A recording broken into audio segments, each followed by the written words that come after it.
అనకాపల్లి జిల్లా నర్సీపట్నం నియోజకవర్గం పెద్దబొడ్డేపల్లిలో ఉన్న ఇప్కో సంస్థ ఆధ్వర్యంలో మహిళలను ఆర్థికంగా బలోపేతం చేయడానికి నూతన పథకాన్ని ఆవిష్కరించారు. రైతు సమగ్ర సహకార సంస్థ ద్వారా మహిళల అభివృద్ధి లక్ష్యంగా తమ సంస్థ పనిచేస్తుందని అనకాపల్లి జిల్లా ప్రాజెక్టు ఆఫీసర్ ఎం వెంకట్ తెలియజేశారు. ఈ సందర్భంగా వెంకట్ మాట్లాడుతూ మహిళల ఆర్థిక పురోగతికి తమ సంస్థ సహకారం అందిస్తుందని, అదేవిధంగా మహిళలను పారిశ్రామికవేత్తలుగా తీర్చిదిద్దేలా తమ సంస్థ కృషి చేస్తుందన్నారు. డ్వాక్రా గ్రూప్ లో ఉన్నట్టే ప్రతి గ్రూపులోనూ 10 మంది సభ్యులతో గ్రూపులు ఏర్పాటు చేసి ఒక్కో గ్రూప్ నకు 10,000 రూపాయలు విలువ చేసే నిత్యావసర సరుకులు ఇవ్వడం జరుగుతుందని చెప్పారు. పారిశ్రామికవేత్త రంగంపై అవగాహన ఉన్న మహిళల్ని గుర్తించి వారికి తగిన శిక్షణ ఇవ్వడం జరుగుతుందని అన్నారు. మహిళలను తమ స్వశక్తితో అభివృద్ధి చెందేలా చేయటమే ఇఫ్కో సంస్థ ప్రధాన ఉద్దేశమని వెంకట్ వివరించారు.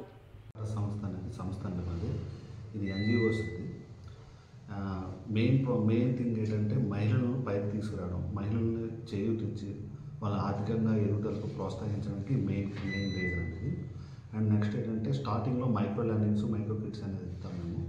అది ఎలా అంటే ఏది కూడా వస్తువు రూపంలో ఇస్తాం, కానీ సో అమౌంట్ రూపంలో ఏది కూడా మేము ఓన్లీ వస్తువు రూపంలోనే క్లిక్ చేసి ఇస్తాం. స్టార్టింగ్లో నిత్యావసర సరుకులు పంపిణీ చేస్తాం. ఒక గ్రూప్కి 10 మంది సభ్యులు ఉంటారు. ఆ గ్రూప్కి 10,000 రూపాయలు సరిపడే నిత్యావసర సరుకులు ఇస్తాము. వారానికి 4 దఫాలు చొప్పున వాళ్ళ ద్వారా మేము కట్టించుకుంటాం. 250 రూపాయలు చొప్పున ఒక గ్రూప్కి ఇస్తాము. సో ఇది ఏంటంటే ఫస్ట్ స్టార్టింగ్లో వీళ్ళు ఎలా కడుతున్నారో చూసి ఒక 6 మంత్స్ వాళ్ళతో జర్నీ చేసి ఆ తర్వాత వాళ్ళకి ఏమన్నా ఇవ్వడం అనేది జరుగుతుంది. వాళ్ళ మెయిన్ ప్రధాన రీజన్ ఏంటంటే వాళ్ళ మహిళలను ఆర్థికంగా ఎదుగుదల ఇచ్చి వాళ్ళ థర్డ్ పార్టీగా ఉండి వాళ్ళకి ఎదుగుదలకు ప్రోత్సహిస్తూ కనీసం వాళ్ళ కాళ్ళ మీద బతికేటట్టుగా మేము చేయడమే ప్రధాన లక్ష్యం.